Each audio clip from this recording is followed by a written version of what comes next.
Hello guys, welcome to the deserving India. आज हम बात करेंगे बहुत ही इंपॉर्टेंट टॉपिक के बारे में।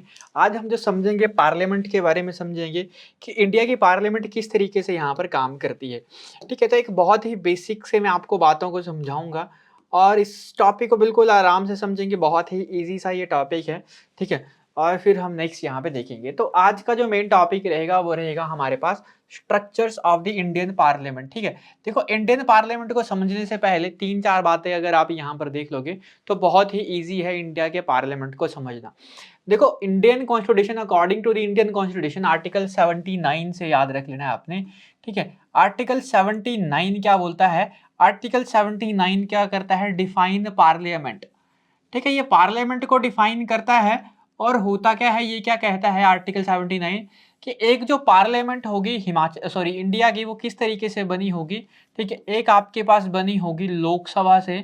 ठीक है, लोकसभा से, जिसको हम लोअर हाउस के नाम से जानेंगे।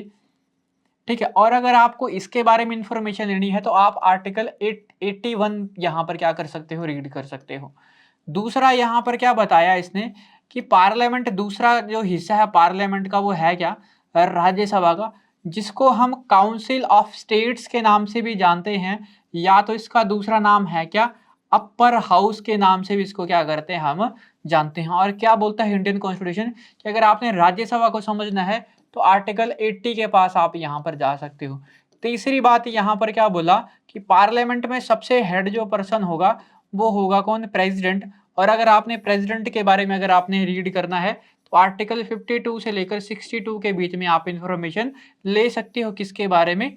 प्रेसिडेंट के बारे में। ठीक है, अब जब भी कोई बिल आएगा या कोई भी कानून बनेगा तो किस तरीके से बनेगा? आपके पास इस लोकसभा से या राज्यसभा से कहीं से भी बिल पास हो जाएगा।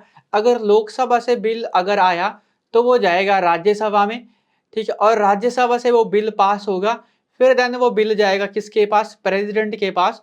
और प्रेसिडेंट क्या करता है? एक आर्टिकल या एक पावर का यूज करता है, जिसके आर्टिकल का नाम होता है आर्टिकल 111। अब इस आर्टिकल 111 के तहत प्रेसिडेंट के पास तीन यहाँ पर पावर होती हैं। ठीक है, या तो वो बिल को क्या कर सकता है? एसेंट ना, ठीक है, आपको अप्रूवल दे सकता है, या तो दूसरा आपके पास क्या कर सकता है? उसको विद होल्ड अपने पास होल्ड करके रख सकता है, या तो क्या कर सकता है? उसको वेरीफाई करने के लिए यहाँ पर क्या कर सकता है? दे सकता है। इस आर्टिकल 111 के तहत या तो उसके ऊपर सिग्नेचर कर दे, या तो अपने पास रखे छोड़े, या तो उसको क्या कर दे? आपके पास वापस वेरीफाई करने के लिए दे दे। पॉकेट वीटो जिसके नाम से यहाँ पर जानता जाता है। ठीक है, पावर एक होती है प्रेसिडेंट की जिसको हम बोलते हैं पॉकेट वीटो। ठीक है, पॉकेट वीटो मतलब प्रेसिडेंट क्या करते हैं? अपने पास किसी भी आपके पास बिल को यहाँ पे रख लेते हैं। तो अगर मान लो कोई भी बिल अगर लोकसभा से पास हुआ, राज्यसभा में गया, राज्यसभा के पास अगर प्रेसिडेंट के पास गया, और अगर उसने प्रेसिडेंट के ऊपर अगर सिग्नेचर कर दिए तो यही बिल बिकम्स एक्ट। ठीक है, यही बिल क्या बन जाता है? एक्ट यहाँ पर बन जाता है। बट ऐसे ही नहीं कोई भी बिल आ जाता है।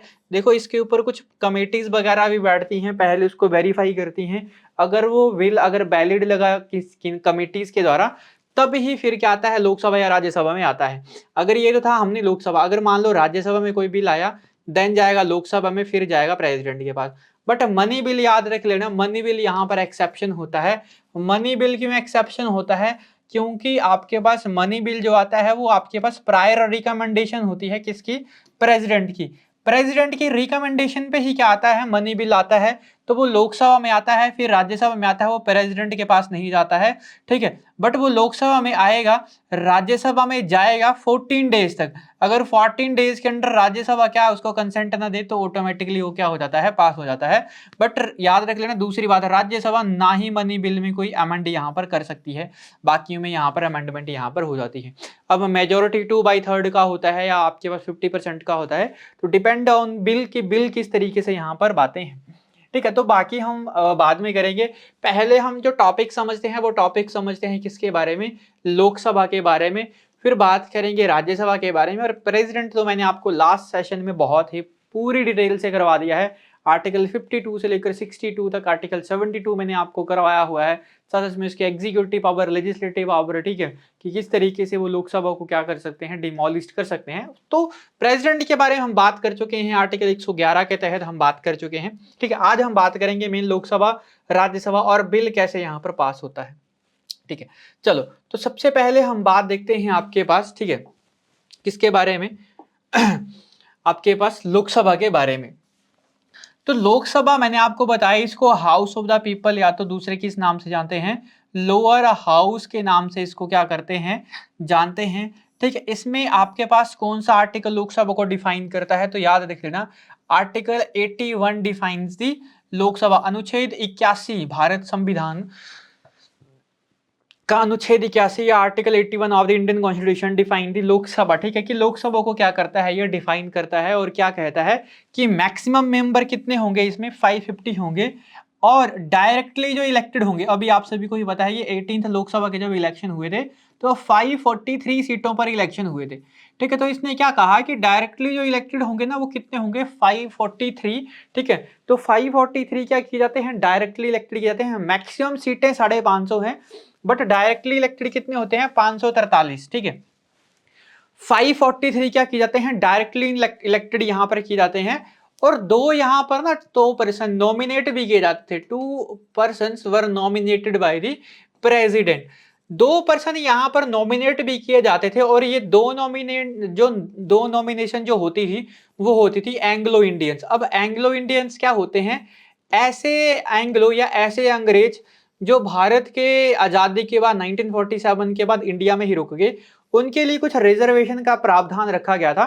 तो यहां पर 2 सीटें रिजर्व रखी गई, किसके लिए, एंग्लो इंडियंस के लिए। बट आपके पास क्या किया गया, आपके पास किया गया 104th अमेंडमेंट एक्ट 2019, याद रख लेना, 104वां संविधान संशोधन होता है 2019, और जिसके तहत क्या किया जाता है, the provision has been abolished, ठीक है, कि इस प्रोविजन को क्या कर दिया गया, अबॉलिश्ड कर दिया गया। कौन सा प्रोविजन अबॉलिश्ड कर दिया गया, 104वें संविधान संशोधन 2019 या through the 104th amendment act 2019 के तहत इसमें क्या कर दिया गया, 2% क्या कर दिए गए, हैज बीन अबॉलिश्ड, ठीक है, मतलब वैकेंसी या seats of 2 provisions has been abolished, 2 सीटें यहां पर अबॉलिश्ड कर दी, और वो कौन सी थी, एंग्लो इंडियंस की रिजर्वेशन को यहां पर खत्म कर दिया है। टेन्योर अगर आपसे पूछा जाए तो 5 साल के लिए किसी भी लोकसभा को नियुक्त किया जाता है, बट अगर आपसे बात कही जाए कि क्या लोकसभा यहाँ पर क्या हो सकती है, डिमोलिश हो सकती है, तो yes, Lok Sabha can be demolished bye the president of India, ठीक है, after consulting with the prime minister of India. ऐसे नहीं कि आज मन किया तो डिमोलिश कर दी, जब प्राइम मिनिस्टर उसको क्या करेंगे, एडवाइस करेंगे आर्टिकल 74 के तहत, ठीक है। अनुच्छेद 74 क्या करता है, ये आपके पास प्राइम मिनिस्टर को पावर देता है कि आप क्या करो, एडवाइस करो हर एक केस में, किसको, प्रेसिडेंट को। तो देन प्रेसिडेंट उसी ही तरीके से क्या करते हैं, काम करते हैं, ठीक है। और आर्टिकल 75 क्या है, प्राइम मिनिस्टर को क्या किया जाता है, चूज किया जाता है, इलेक्ट किया जाता है bye the president of India. चलो, तो अगर फंक्शन की बात कही जाए कि क्या फंक्शन करता है, तो इट्स मेन फंक्शन इज, ठीक है, किसका मेन फंक्शन है, क्या क्या करना, इंट्रोड्यूस द बिल एंड आपके पास डिबेटेड एंड वोटेड अपॉन, ठीक है, कि आप क्या करो, इंट्रोड्यूस करो बिल को for the betterment of the public, किसके लिए, कि बेटरमेंट ऑफ द पब्लिक, लोगों को या जनता की भलाई के लिए बिल को क्या करो, इंट्रोड्यूस करो, और उसके ऊपर क्या करो, डिबेट करो, वोट करो, और फिर देन उसको क्या करो, आगे यहाँ पर एक्ट बनाओ। तो Lok Sabha is the primary legislative body है, and its approval is required for passing laws, most law and budget और मनी बिल तो आप सभी को ही पता है कहां पर आता है, ये लोकसभा में यहां पर आते हैं। नेक्स्ट हम बात करें राज्यसभा के बारे में, अभी हम बिल के बारे में भी देखेंगे कि किस तरीके से यहाँ पर बिल है। अभी हम इसका आपके पास एक ओवरव्यू सा ले लेते हैं कि लोकसभा और राज्यसभा क्या है, ठीक है। तो राज्यसभा में जो टोटल मेंबर होते हैं, या जिसको हम राज्यसभा को पहला मैंने आपको बताया, दूसरा नाम होता है काउंसिल ऑफ द स्टेट या अपर हाउस के नाम से इसको क्या किया जाता है, जाना जाता है, ठीक है, अपर हाउस, ठीक है। और याद रख लेना, एक वर्ड आता है बाई कैमरलिज्म, ठीक है, या बाई कैमरल, तो वहां पर कंफ्यूज नहीं होना है। बाई कैमरल का मतलब होता है कि इंडिया की जो पार्लियामेंट है वो है कैसी, बाई कैमरलिज्म, ठीक है। बाई कैमरल, बाई का मतलब 2 और कैमरल का मतलब हाउस। तो इंडिया में जो हाउस हैं पार्लियामेंट के, वो कितने हाउस हैं, तो 2 हाउसेस हैं। तो इंडिया हैविंग आपके पास बाई कैमरलिज्म, ठीक है, कि इंडिया हैज बाई कैमरलिज्म, कि इंडिया का जो पार्लियामेंट है वो किस तरीके से है, बाई कैमरलिज्म है। इसका मतलब दो हाउसेस हैं। अब सभी को ही पता है जब गवर्नमेंट ऑफ इंडिया एक्ट कौन आता है, 1919 आता है, तो ये प्रोविजनल आता है dyarchy for the province level, ठीक है। और 1935 का जो 1935 का जो एक्ट आता है गवर्नमेंट ऑफ इंडिया एक्ट, इसमें क्या कहा जाता है कि इस डायरकी को आप अबॉलिश कर दो और आप इंट्रोड्यूस कर दो, क्या इंट्रोड्यूस कर दो, bicameralism at central level, ठीक है। तो इसी 1935 के अकॉर्डिंग, इस भारत सरकार अधिनियम 1935 के अकॉर्डिंग ये चीजें चलती हैं। और आई होप सभी को ही पता होगा कि हमारा जो संविधान है वो सारा का सारा बेस्ड है गवर्नमेंट ऑफ इंडिया एक्ट 1935 के अकॉर्डिंग। मतलब जितनी बातें गवर्नमेंट ऑफ इंडिया एक्ट 1935 में कही गई थी, मैक्सिमम बातें हम उन्हीं को ही क्या करते हैं, फॉलो यहाँ पे करते हैं, ठीक है। तो 245 मेंबर हैं जिसमें से 12 नॉमिनेट किए जाते हैं प्रेसिडेंट के द्वारा, ठीक है। यहां पर याद रख लेना 12 persons are nominated by the president of India, the president of India. 12 person यहां पर नॉमिनेट किए जाते हैं, हु आर आपके पास क्या होते हैं, जो who are well defined person या well known person in their field, ठीक है, कि अपनी फील्ड में अगर कुछ इन्हें अच्छा किया हुआ है तो उसके लिए राज्यसभा के जो सॉरी आपके पास जो प्रेसिडेंट होते हैं वो क्या करते हैं, इनको यहाँ पे चूज करते हैं 12 लोगों को, ठीक है। और याद रख लेना यही 12 लोग जो इलेक्टोरल कॉलेज होता है प्रेसिडेंट का उसमें हिस्सा नहीं लेते हैं, ठीक है। इनका जो टेन्योर होता है, इनका टेन्योर होता है 6 साल का। लोकसभा का जो टेन्योर होता है वो होता है 5 साल का। अब इसमें राज्यसभा में एक और कंडीशन है, हर 2 साल बाद क्या होता है, 1/3 ऑफ द मेंबर क्या कर दिए जाते हैं, रिटायर्ड एवरी 2 ईयर्स, ठीक है। हर 2 साल के बाद 1/3 बंदों को क्या कर दिया जाता है, रिटायर कर दिया जाता है, ठीक है। तो याद रख लेना, ठीक है, कि 1/3 मेंबर को क्या कर देते हैं, रिटायर एवरी 2 ईयर्स, ठीक है।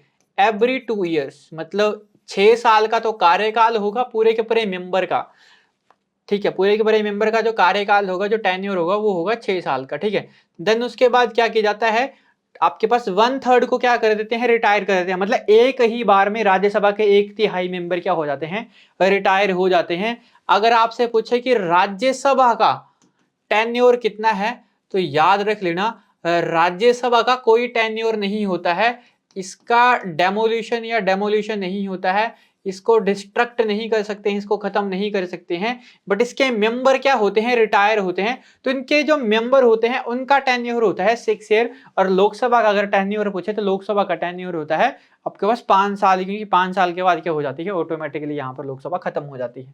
फंक्शन अगर पूछे तो ये भी क्या करती है, राज्यसभा क्या करती है, एक आपके पास रिवाइजिंग चैम्बर की तरह काम करती है, स्क्रूटनाइज करती है किसको, बिल को जो पास किए गए होते हैं किसके द्वारा, लोकसभा के द्वारा।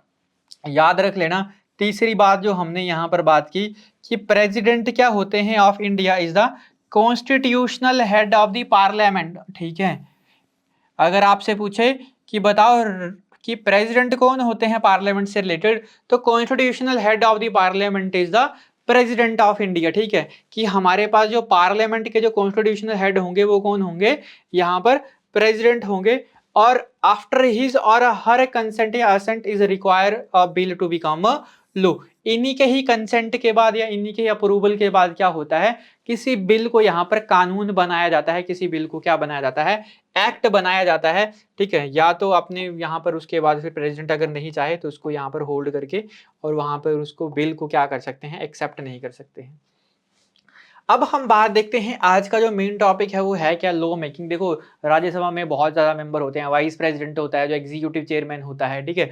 लोकसभा में स्पीकर होते हैं, डिप्टी स्पीकर होते हैं, ठीक है। कमेटीज होती हैं, ठीक है, बहुत ज्यादा कमेटीज होती हैं, ठीक है। आपने सभी ने सुना होगा स्टेट आपके पास, ठीक है, अलग अलग टाइप की कमेटीज होती हैं।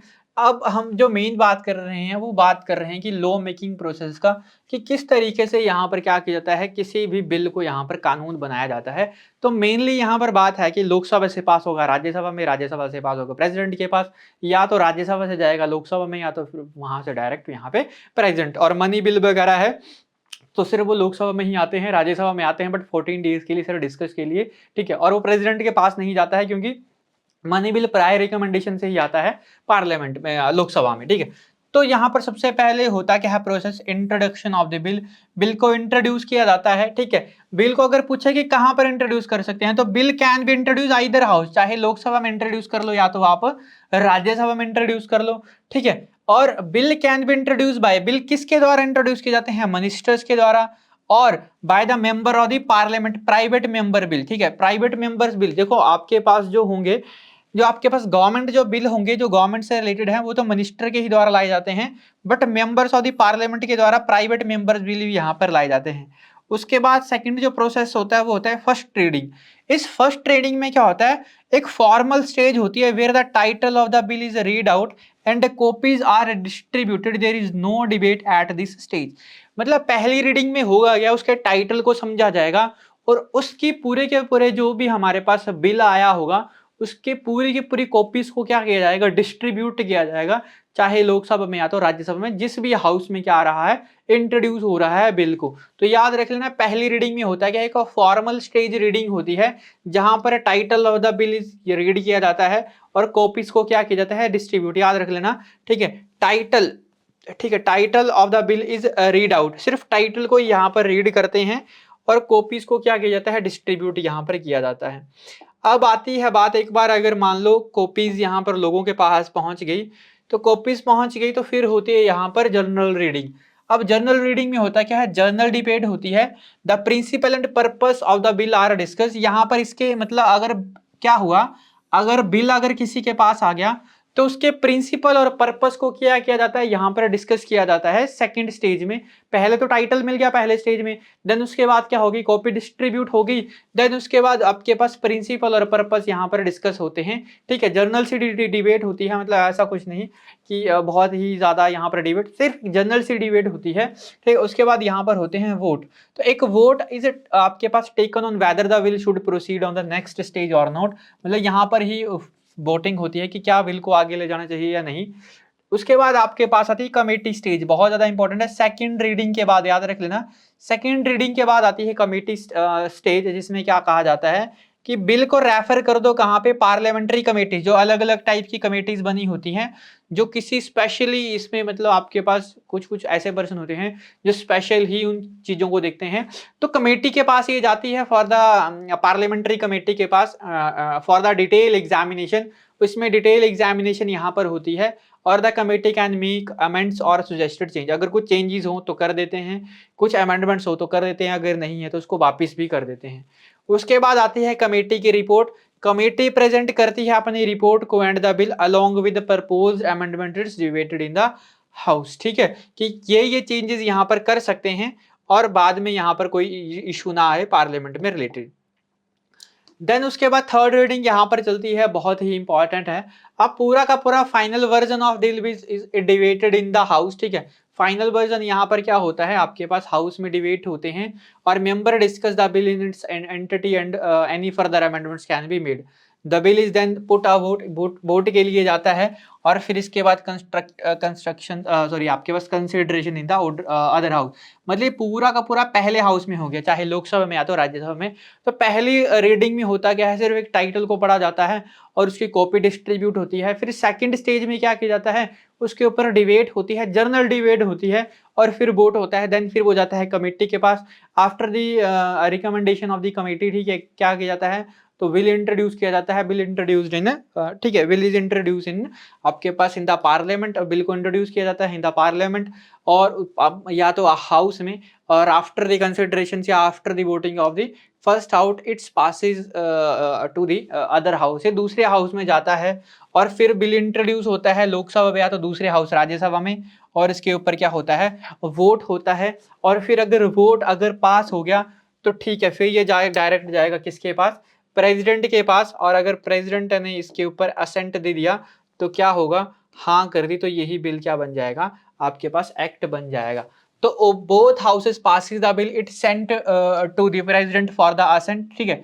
और प्रेसिडेंट कैन आइदर असेंट हाँ भी कर सकता है, विद होल्ड भी कर सकता है, और send the bill back to the reconsideration, कि आप इस बिल को क्या करो, दोबारा देखो। बट याद रख लेना एक्सेप्ट फॉर मनी बिल्स, क्योंकि मनी बिल्स किसकी प्रायर रिकमेंडेशन में आता है, प्रेसिडेंट की प्रायर रिकमेंडेशन में यहाँ पर मनी बिल आते हैं, where president can not withhold assent. और उसके बाद क्या हो जाता है, यही बिल क्या बन जाता है, बिकम्स लॉ। तो आफ्टर द कंसेंट ऑफ या after the president assent bill become an act as parliament is now a law. तो जो भी एक कानून आया हुआ है वो अब क्या बन गया, एक आपके पास कानून यहाँ पर बन गया, ठीक है। और पूरे के पूरे देशवासियों को क्या करना पड़ेगा, वो यहाँ पर मानना पड़ेगा। अगर इंपॉर्टेंट आर्टिकल के बारे में बात की जाए तो आर्टिकल 79 आपने याद रखना है, जो पार्लियामेंट के बारे में बताता है, मैंने आपको बता दिया आर्टिकल। उसके बाद 80 याद रख लेना राज्यसभा, 81 याद रख लेना लोकसभा के बारे में, और 52 से लेकर 62 तक तो आपने पढ़ा ही हुआ है प्रेसिडेंट के बारे में। आर्टिकल 100 बहुत ज्यादा इंपॉर्टेंट है, याद रख लेना procedure of voting in both houses. जो भी वोटिंग होती है वो कौन से आर्टिकल में लिखी गई है, आर्टिकल 100 में। अलग अलग जो हमारे पास बिल होते हैं उनके ऊपर अलग अलग यहाँ पर वोटिंग होती है, ठीक है। तो 100 याद रख लेना, आर्टिकल 100 क्या डिफाइन करता है, डिफाइन करता है आपके पास वोटिंग प्रोसेस को, ठीक है। वोटिंग प्रोसेस की वोटिंग प्रोसेस क्या रहेगी, आर्टिकल 107 बहुत ही ज्यादा इंपॉर्टेंट है, हम बात भी कर चुके हैं इसके ऊपर, power of parliament to make law. कि अनुच्छेद 107 क्या कहता है, ये प्रोवाइड करता है पावर, किसको, power to parliament to make the law. की क्या कर सकता है, पावर ऑफ पार्लियामेंट यहाँ पर डिफाइन करता है पार्लियामेंट के पावर को, कि आप क्या कर सकते हो, लॉज यहाँ पर बना सकते हो। आर्टिकल 108 तो बहुत ज्यादा इंपॉर्टेंट है, जब कोई आपके पास क्लैश हो जाएगा तो जॉइंट सिटिंग यहाँ पर बुलाई जाएगी, किसके द्वारा, प्रेसिडेंट के द्वारा, in case of dead law.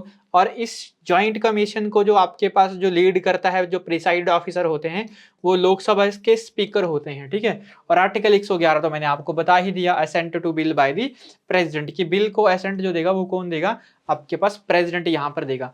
तो आर्टिकल 79 इंपॉर्टेंट है, 81 80 मैंने आपको बता दी, 81 100 याद मैंने आपको बताया, प्रोसीजर ऑफ वोटिंग याद रख लेना, और 107 आप याद रख लेना, पावर ऑफ दी पार्लियामेंट। 108 भी आप याद रख लो जॉइंट सिटिंग के बारे में, और 111 आर्टिकल 111 भी यहाँ पर याद रख लो, आपके पास जो प्रेसिडेंट की पावर है with respect to the bill.